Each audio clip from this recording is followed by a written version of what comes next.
The August 14th primary will be here before you know it, and voting in this year's election is so critical. Our elected officials will hold the state and the county's future in their hands. Before we go today, I want to spend some time talking with one of your candidates for Monroe County Sheriff, Jake Brady. Jake, I thank you for being on the show with me today.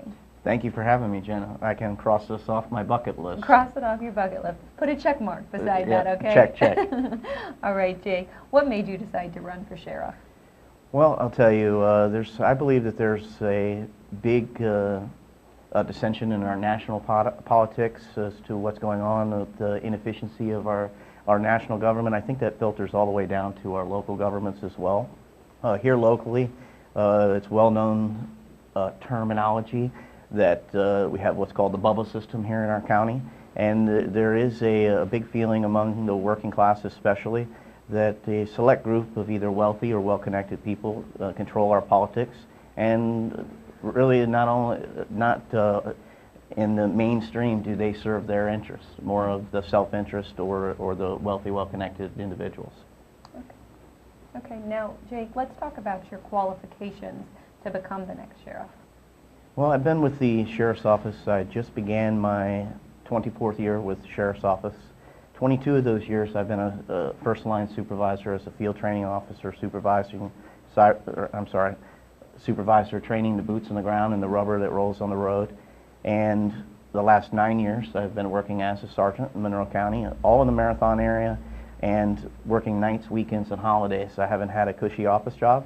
I've worked in the field, side by side, elbow to elbow with the troops, and I can say that it's been my distinct honor to work for them and with you to make our county a better, safer place. Wonderful.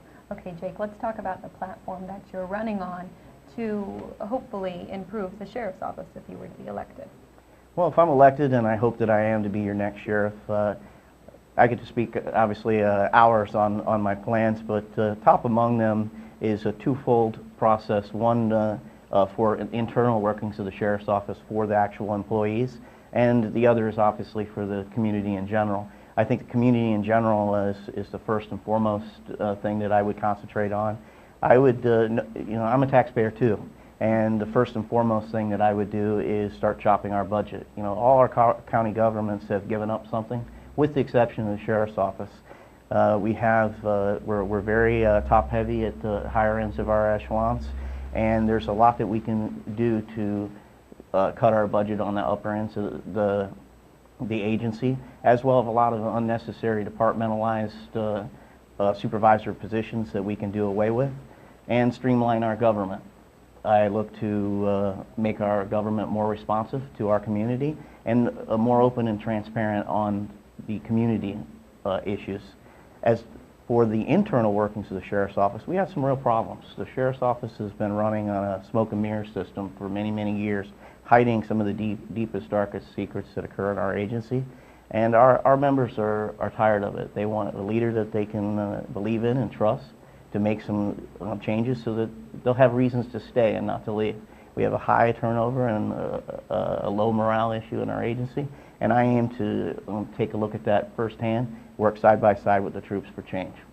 Okay, great, Jake. Thank you for sharing that. And now, I have a question. What is your feedback on the recent Vince Weiner decision?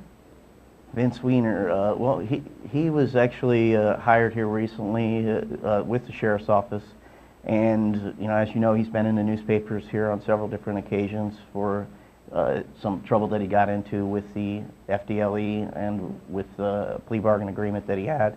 And I can only say that he's a personal friend of my opponent, and I believe that that hiring, especially with the amount of publicity and stuff that's gone on within our county regarding him, nothing personal against him personally.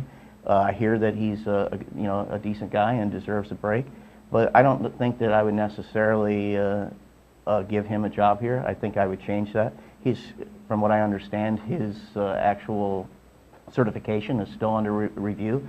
So there's a lot of unanswered questions that he still hasn't closed the books on.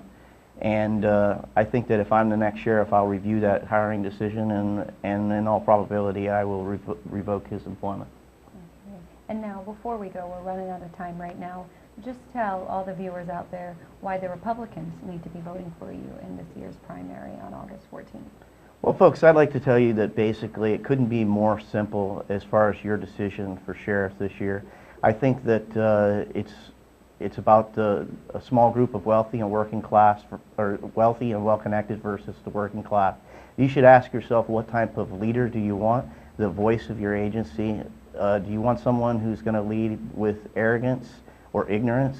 Or do you want somebody who's going to lead with compassion and humility? I believe that that's what I will do. I'm not a politician. I'm going to work hard not to become one. I believe that we should have limited involvement in politics as the sheriff, and I have no strings attached. I'm a self-financed candidate, and I will do the right thing for the right people. Thank you for sharing all of that. That's going to do it for us today, everyone. I'll be back tomorrow morning at 7 a.m. and again at 8:30 a.m. Take care.